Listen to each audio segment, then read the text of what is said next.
Hi everybody, welcome back to another round of Live from the BIC. I'm JB, glad to be with you again. Today we're in the classroom because we're learning about science, tech, and medicine. Who better than to help us do that than Dr. Sprague? Dr. Sprague, for those who don't know you, could you introduce yourselves to our audience? Hi, my name is Mark Sprague. I'm an orthopedic surgeon. I work here in Berkshire County. I've been here about 15 years. Okay. Moved here after completing my training in New York and in Boston, and have been thriving here ever since. That started in about 2006. All right. It seems like you love the area then. Oh, yeah. Oh, yeah. Why was it orthopedic surgery for you? Well, I think the main premise for me was I wanted to be able to help people, but I also wanted to be able to help them in a very, just the way my mind works, in a very concrete way. Okay. Like, see a problem, address it, and I'm a hands-on type of guy, so it was a natural fit for me. That is good. No pun intended in orthopedics. Yeah, that's right. right. That makes a lot of sense. Was it something was medicine always something you want to get into? Was science something you always want to get into? Or did you sort of head that way? That's a great question. The very short answer to a potentially very long-winded question, I would say, is I actually studied labor relations in college. Really? I was at Cornell University and studied negotiations, business, pre-law, all that kind of stuff. And it really wasn't until later in my career that I made a switch and realized what my true passion was and what my calling was. And that was the start of the career, my medical career at that point. Yeah. So it wasn't until towards the end of my college career that I then shifted gears, so to speak, and went down that route. Well, I do have to follow up on that then. Yeah. So in terms of going from labor relations in law to obviously a very heavy educational program and a very specific scientific program, what was the turn or what was the leap? I think it was just probably a lot of self-reflection, realizing where you're, at a point in your life, kind of realizing where your passion is. Mm-hmm. I'm somebody that was always very strong in high school in the math and science. Okay. In the math and science fields, very strong, and actually really enjoyed it. And for me, when it was time to go to college, I wanted to try something different. So I really switched gears away from math and science. And after a few years of doing that, and trying to figure out, one of those moments of, hey, what are you going to do with your life? Yeah. Realizing that where my passion was, and following it. Wow, that's remarkable. Came back home to science and math. Yeah, came back home to science and math. And exactly. now here in Berkshire County, you're doing tremendous work, not just in science and math in your field, but also integrating technology in a just sort of mind-blowing way to think about what's going on. So as we get into it, let's talk about what it is, but also I want to see how it sort of came into your office in that way, because it seems like you're doing revolutionary type technological work. For me, kind of what this is all about is taking something quite focused of what I do. Mm-hmm. Today we'll talk a little bit about shoulder replacement surgery. Okay. And taking something very focused and then backing up from that and seeing what an important role the STEM fields play in that. Uh-huh. We can kind of see along each step of the way. We'll kind of follow the path of someone who's going to have shoulder replacement surgery. Great. But you can kind of envision all of the different STEM fields that have input, and very, very important input, into a successful operation. All right. So that's a great way to frame it. So I come to your office, I say, Doc, my shoulder's a mess. Right. I was terrible at football, and it got worse because I was terrible at football. Right. Or you were really good at football. Or I was really good at it, but now my shoulder's shot. Right. It doesn't work anymore. What is it Right. that you assess, and then what tools do you use to get me ready for that? If we're at the point where we've decided someone needs a shoulder replacement, Okay. Our job is to really educate them on what type of shoulder replacement they need. For simplicity's sake, there's either the traditional ball replaces ball and socket replaces socket, where we actually will take someone's diseased humerus and replace it with an artificial one. So ball will replace ball.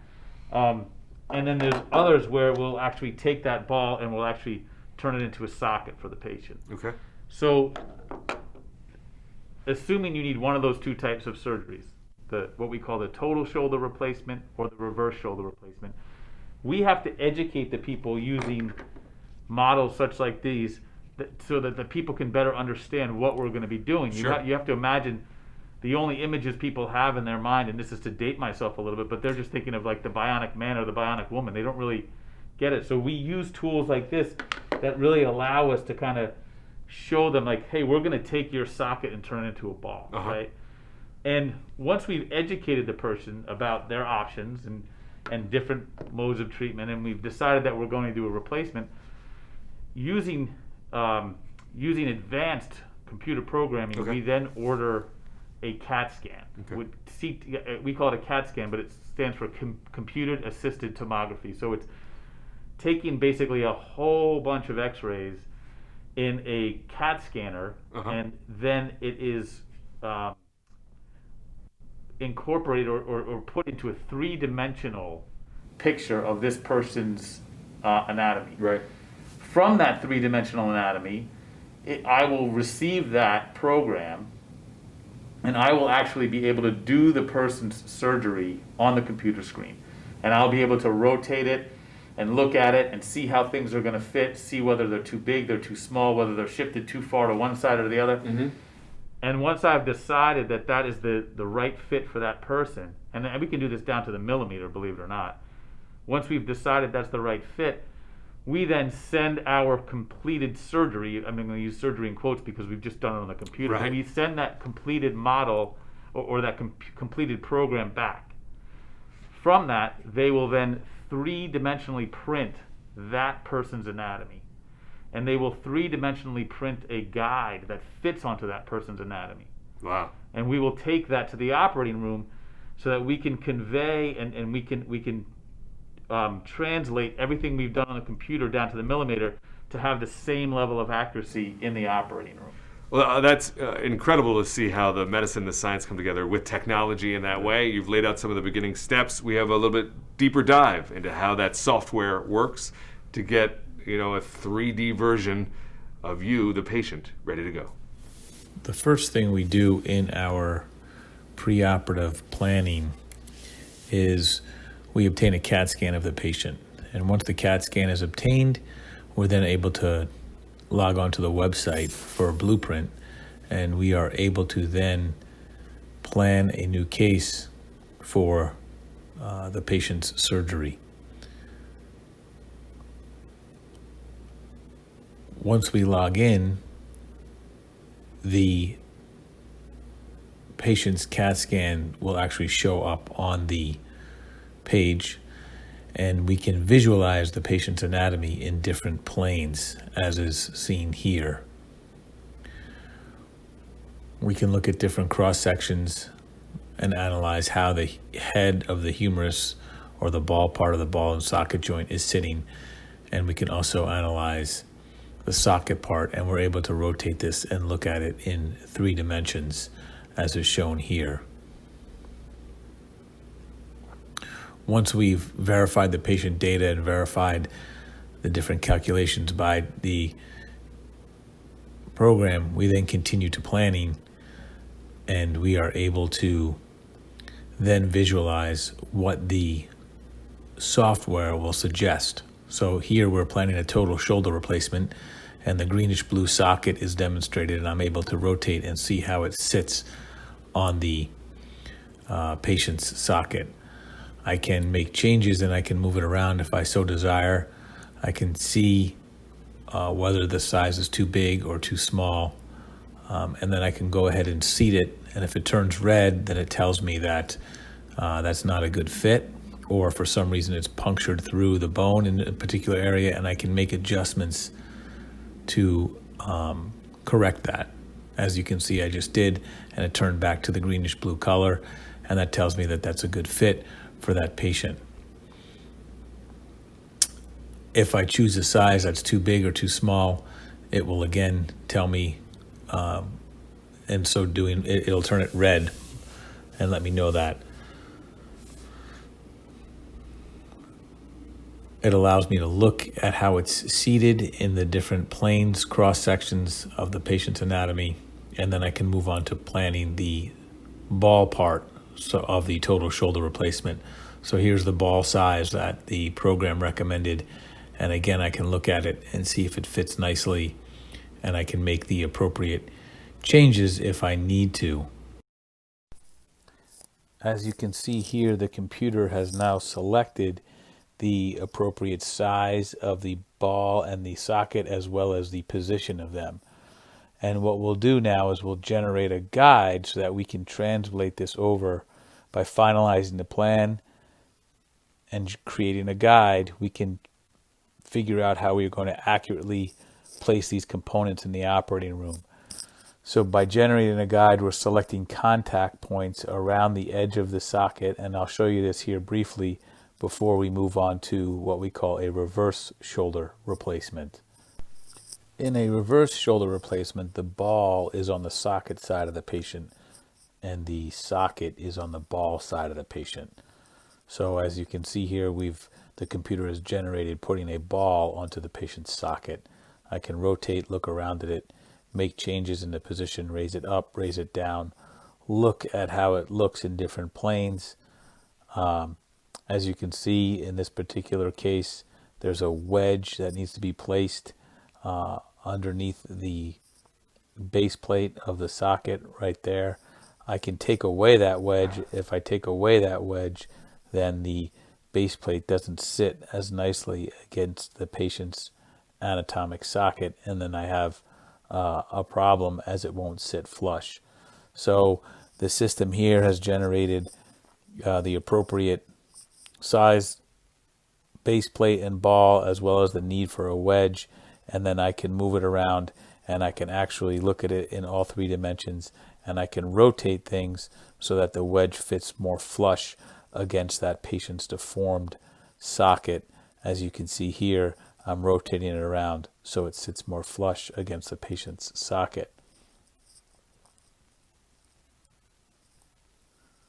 On the humerus side, the ball of the patient has been cut away, and now we've turned it into a socket. And that socket is attached to a stem that goes down the arm bone or the humerus bone.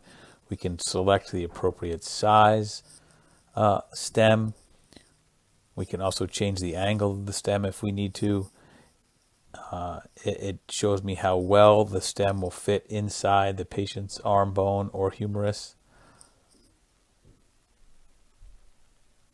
And then once it's finalized, the system will then run the new artificial reverse shoulder replacement through a range of motion and give me a printout over on the right side of the screen there of how far we were able to move the arm in all different planes, forward, backwards, what we call flexion, extension, and all the different planes. Again, I'll be asked if I want to generate a guide.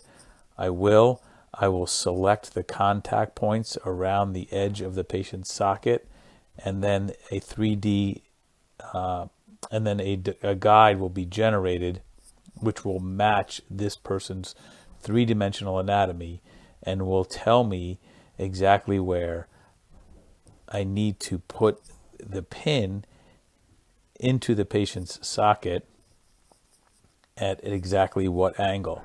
So the system now has generated a guide for me. That center empty hole is where the pin will be placed. It's accounting for the deformation or the deformed cavity or socket of the patient. And it's going to tell me exactly where to put the pin. And this will be done in the operating room. But first we have to send these plans to a 3D printer so these guides can be generated. So we just saw how the pre-op planning goes, computer stages getting to a 3D printable stage, and we're down in the BIC's lab, which has standard 3D printers, which are pretty amazing, some more bigger, more amazing 3D printers, and in the corner, which you can't see right now in the frame, is one of the most advanced 3D printers that ultimately might be able to do biomed and med tech implantable things? Yes. So basically going into a world of patient specific. So something designed for your anatomy that fits you. Wow. That's where we're headed. That is where we're headed. So that's something to look forward to. As we're in the process, though, of what we've been talking about from what we saw earlier, we now have some models. Now, these aren't my shoulder blades, right. But what do we have in terms of, so once we've done the scanning and done the right. printing, where are we at? So this is actually the scapula or the the wing bone or the shoulder blade, that was actually printed here at the BIC. And the guide that matches this person's anatomy, and you can see these guides, you can't just stick them on anywhere. They're really designed to kind of key into that person's anatomy.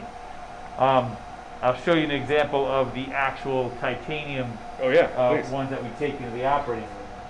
So if you look at these two sockets, they're different. They're quite different. These are two different actual patients' sockets, right?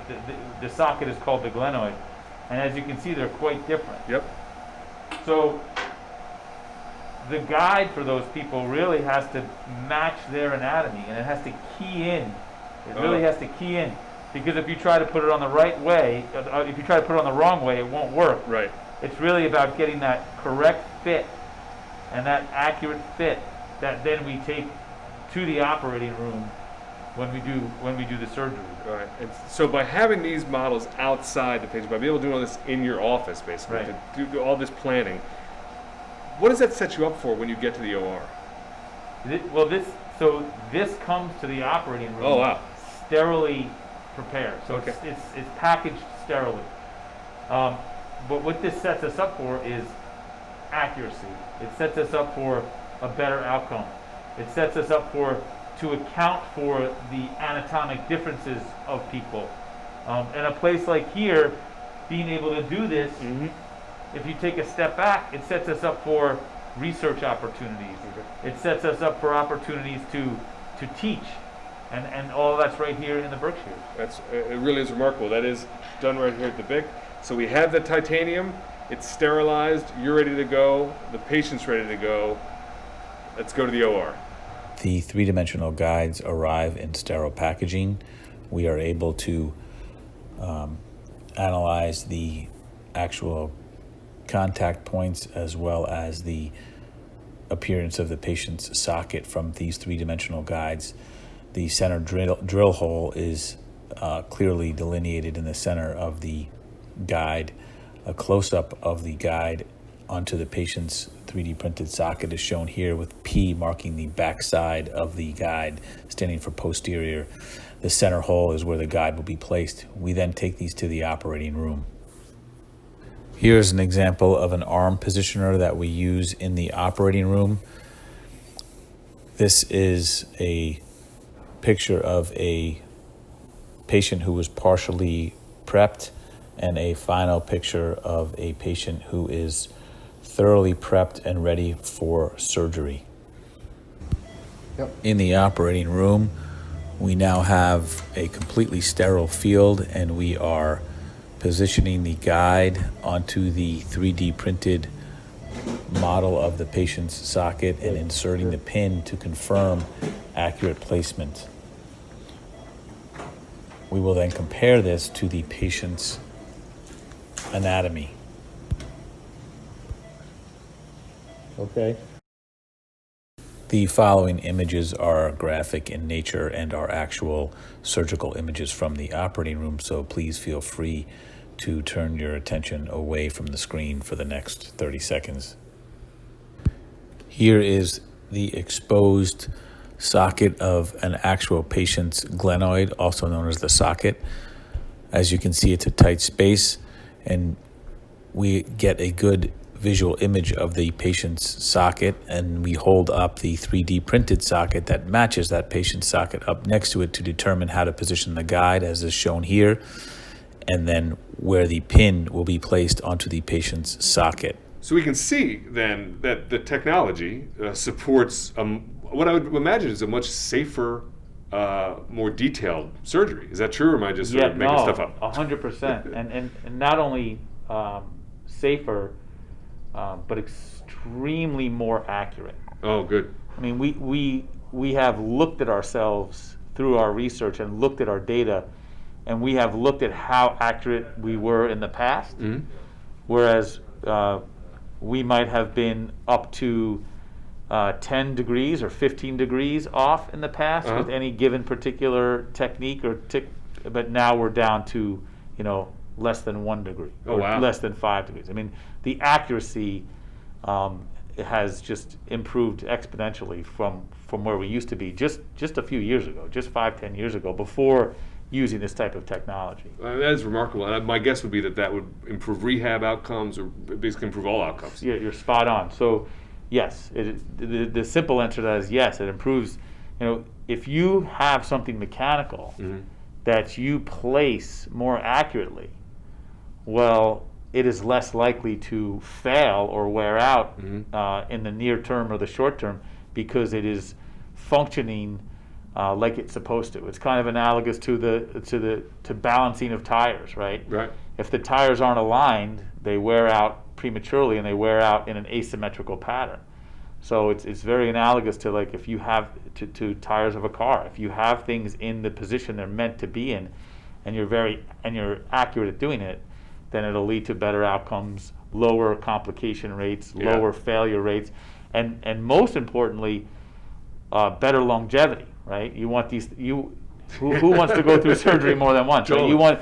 I always tell patients, you want to have a one and done. Yep. You want to have one operation and be done with it, and never really have to think about it again. Yeah, that would be the goals, without a doubt. So with that in mind, so we can see where the technology works together. Obviously, we've learned a little bit about your track and the things you've studied over the years. How many people were involved, would you say, in the OR, from the computing side, from your office side? Like, there's a lot of science and math and technology and engineering in there.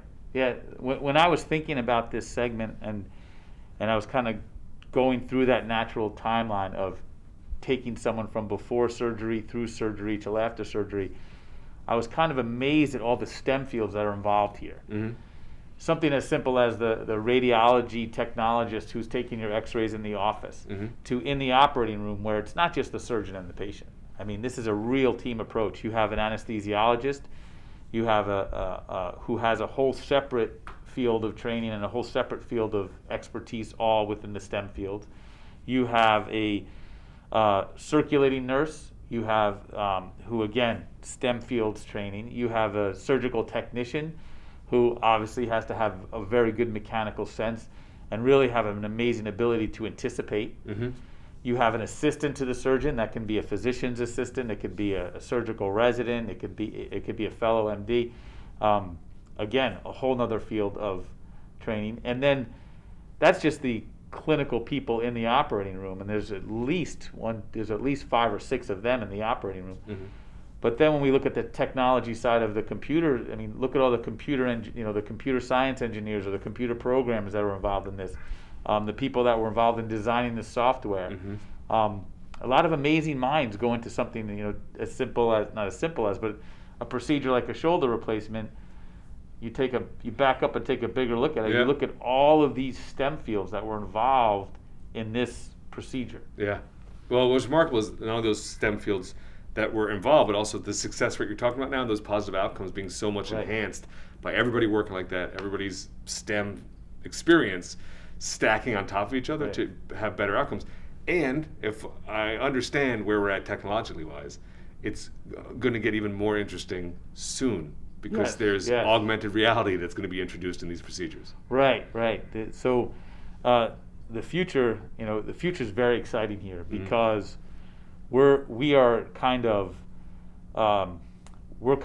leapfrogging to a whole nother level of implementation of this technology. Okay. And to kind of simplify that, what I mean is, we will still have to do the 3-dimensional CAT scans, but we're going to get to a point where we are going to have mixed reality or augmented reality goggles that we wear in the operating room. And when it comes time to look at that patient's anatomy, so we're looking at the patient, we will be able to pull up their 3-dimensional CAT scan, from the corner of our field of vision, and pull it into the field of vision, and we will be able to actually overlay it on that person's anatomy. Wow. And then we will be able to do all of our placement of everything just as accurate, probably even more accurate than we're doing it now, because we won't have to adjust for the placement of the guide onto the patient.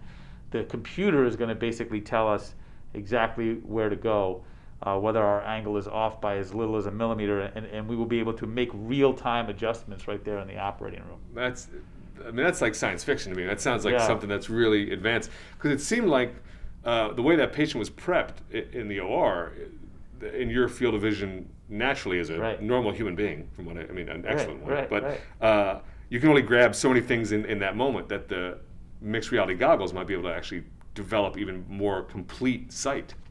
That's exactly right. This technology is allowing us to account for any slight deformity in the patient's anatomy or any slight malposition in the way they're sitting.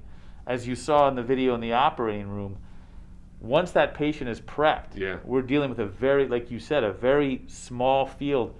Well, I can't tell if that socket is changed just 5 degrees or not, but by using the guides that we have and by using the technology we have, that guide accounts for all that. So once we key into their anatomy, that pin placement accounts for any of those deformities or any of those malpositions, and so will the augmented reality in the future.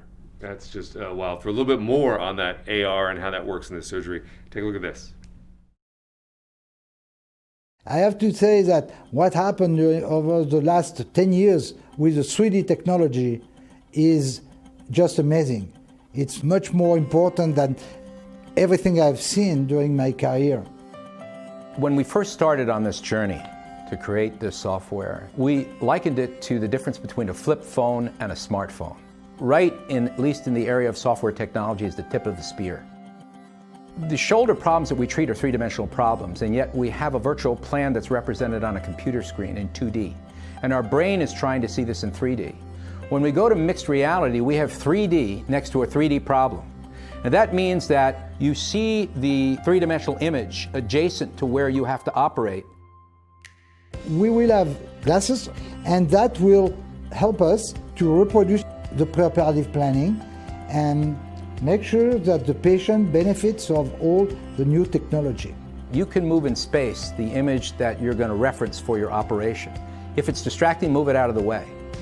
When you need it, move it where you want it. Rotate it where you want it. We can't see certain things from the field that we're looking at, and yet we can see the holographic view of what we want to achieve. The brain is interesting that way. It builds those data points and gives you spatial recognition you can't otherwise have just from imagining it. Moreover, if I want to reference my plan right now, I got to walk over to the wall and look at the printout that I've made of my virtual plan. Here it's right in front of me when I need it and when I want it.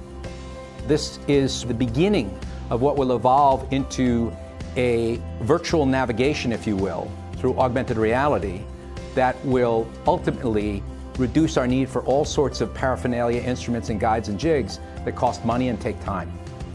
I am currently using a guide every day in my practice in order to reproduce the exact positioning of the implants. And it works, but it's expensive. I believe that in the future, with mixed reality, we will solve that problem. Anytime technology comes along, there are the innovators, the early adopters, then there are the laggards, and there are the resistors. There are different reasons why people take this point of view. In fact, hospitals do it. Well, it's good enough. I've always done it this way. It's fine. Here's the key.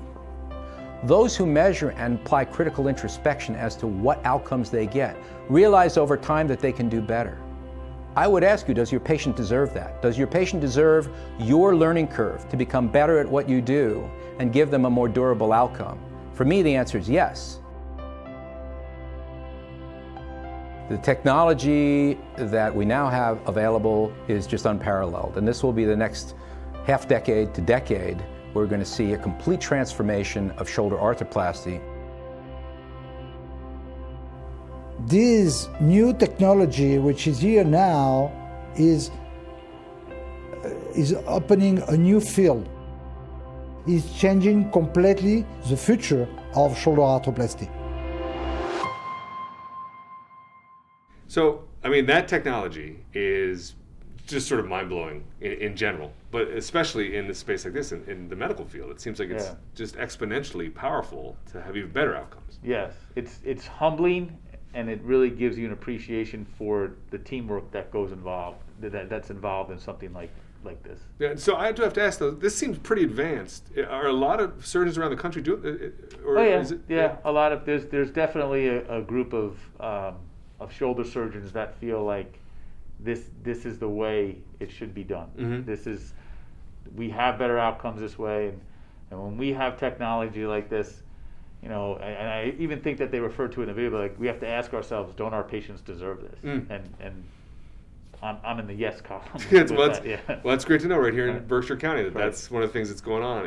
Here in the Innovation Center, it sounds very innovative.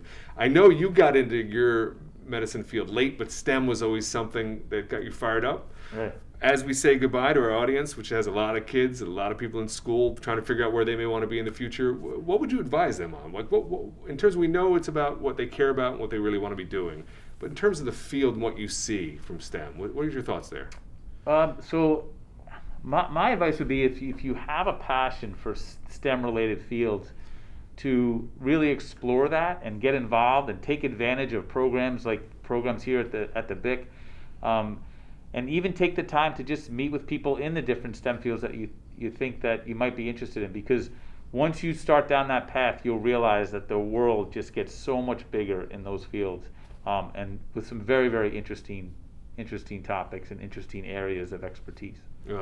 Thank you. That's a great way to say that. And I think the world does get pretty big. We can see how just fixing my bum shoulder involves so many STEM-related jobs. So, Dr. Sprague, thanks for being with us. Thanks for being with us here at the BIC, live throughout STEM Week 2020. As Dr. Sprague said, get involved in STEM. The world gets bigger and bigger and bigger. We'll see you next time.